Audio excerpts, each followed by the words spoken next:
안녕하세요. 채널 반주원입니다. 회를 거듭할수록 흥미진진한 드라마 연인 잘 보고 계신가요?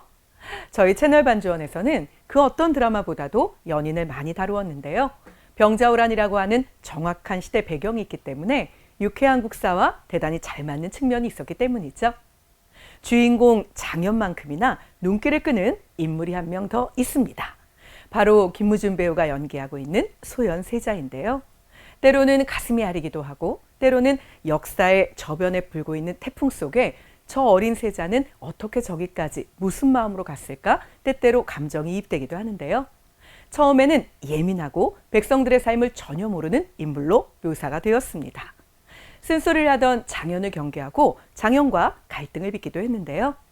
청나라에서 볼모 생활을 하는 동안 장현에게 큰 도움을 받고 서로에게 진심을 느끼게 됩니다. 인조의 아들인 소현을 넘어 조선의 세자인 소현으로 마음까지 점차 성장하게 되는 것이죠. 인조에 대한 효심이 지극한 인물로 묘사되기도 하는데요. 드라마 속 대사가 이것을 반증하고 있습니다. 장현이 말하죠. 저하의 운명이 궁금했습니다. 버티시지 못할 줄 알았지요. 하지만 장하게 버티셨나이다. 소현세자가 말합니다. 무슨 헛소리. 난 조선의 전하 아버님을 지키지 못했다. 장현이 말하죠. 세상이 저하에게 오랑캐에게 허리 굽혔다 손가락질해도 조선의 전하 인조께서 저하의 충심을 의심해도 끝까지 버티소서. 어딘가 의미심장한 대화이기도 한데요.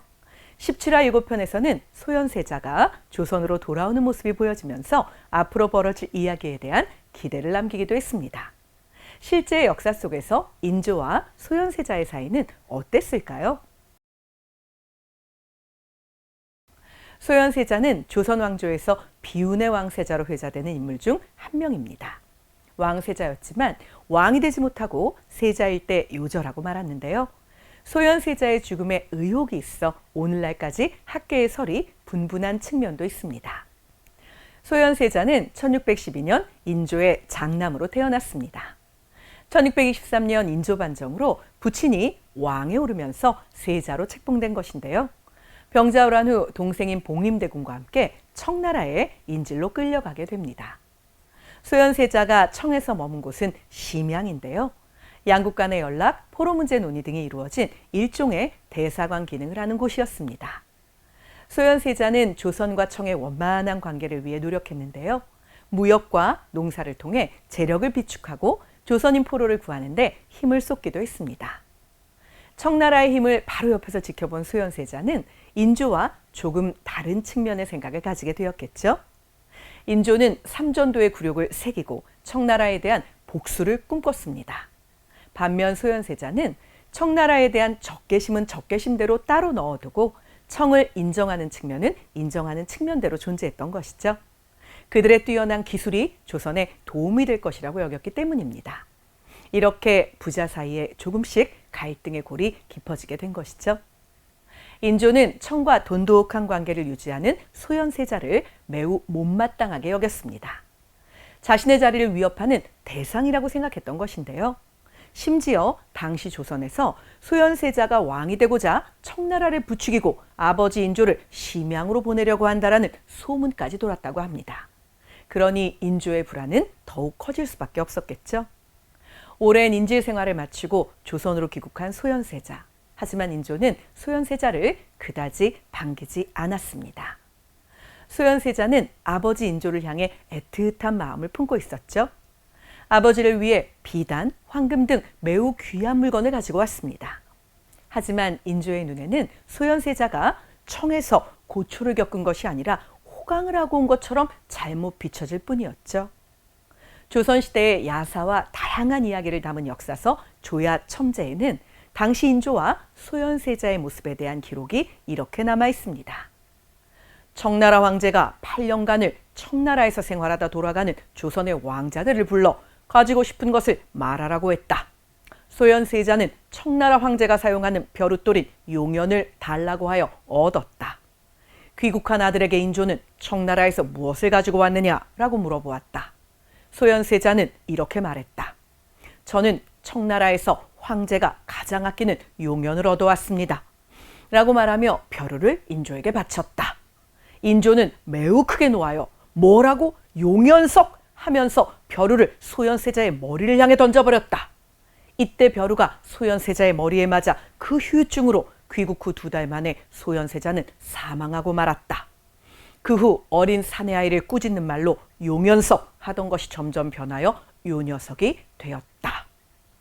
지금도 종종 사용하는 요녀석이라는 단어의 유래가 현재로는 세자로부터 시작되었다. 그것도 소현세자로부터 시작되었다라는 이야기가 있는 것이죠. 조금은 놀랍고 흥미진진하지 않은가요? 귀국 후 2달 만에 소현세자가 세상을 떠난 것은 맞지만 야사 속에 전해지는 내용과 실록에 기록된 정사는 다릅니다. 실록에 담긴 정사 속 이야기를 살펴볼까요? 세자가 병이 났는데 어이가 들어가 진맥을 해보고는 학질로 진찰하였다. 당시의 학질은 오늘날 말라리아와 같은 병이죠.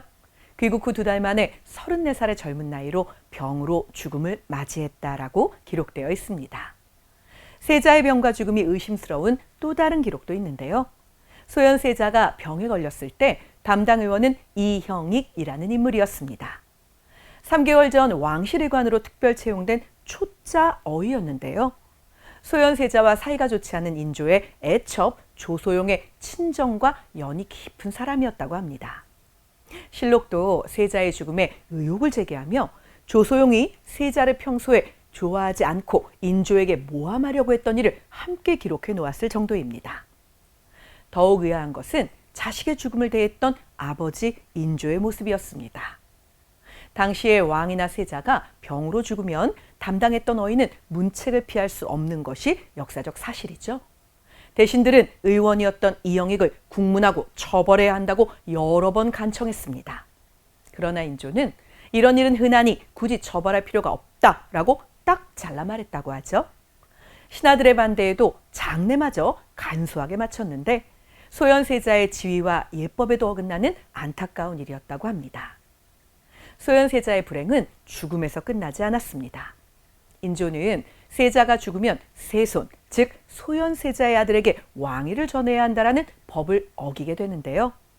자신의 둘째 아들이자 소현세자의 동생인 복림대군을 세자로 책봉하게 되었습니다. 복림대군은 훗날 조선 17대 왕인 효종이 되는 것이죠. 1646년에 인조의 밥상에 올라온 전복구이에 독이 들어간 사건이 있었는데요. 인조는 특별한 증거도 없이 소현세자의 부인인 강빈을 주동자로 지목했습니다. 결국 강빈은 누명을 쓰고 사약을 받았죠. 소현세자의 3아들 중 2아들 또한 제주도 유배중에 의문의 죽음을 맞이하게 되었습니다. 여러분은 정사 속 이야기와 야사 속 이야기, 어느 쪽 이야기에 더 마음이 가시나요? 가장 가깝고도 애틋해야 할 아버지와 아들의 사이가 결국 파국으로 치닫고 말았습니다. 소설가 헤르만 헤세는 다음과 같은 말을 남겼죠. 돈과 권력은 불신의 창조물이다. 누구도 믿지 못하는 권력의 힘 앞에서 아버지도 아들을 믿지 못하게 된 것은 아닐까요? 소설보다 더 소설 같은 현실 속의 비극이 드라마 속에서는 앞으로 어떻게 표현되고 펼쳐질까요? 장현과 길채의 사랑 이야기와 함께 소현세자의 앞날까지 또 다른 궁금증을 자아내게 됩니다. 연인 속에는 이처럼 역사와 연동해서 다시 살펴보고 흥미진진하게 보아도 좋을 만한 이야기가 많이 나오고 있죠. 여러분도 눈 똑바로 뜨고 귀 쫑긋 세우고 드라마 열심히 보시다가 궁금한 부분이 생긴다면 지금 저희 채널에 글로 남겨주세요. 충분히 여러분의 의견을 반영해서 혹시 유쾌한국사에서 다룰 만한 내용이라면 저희가 다룰 수 있도록 노력하겠습니다. 구독, 좋아요, 댓글, 알람 설정은 필수이지만 원한다면 하시고요. 오늘도 여러분 함께 해주셔서 감사했습니다.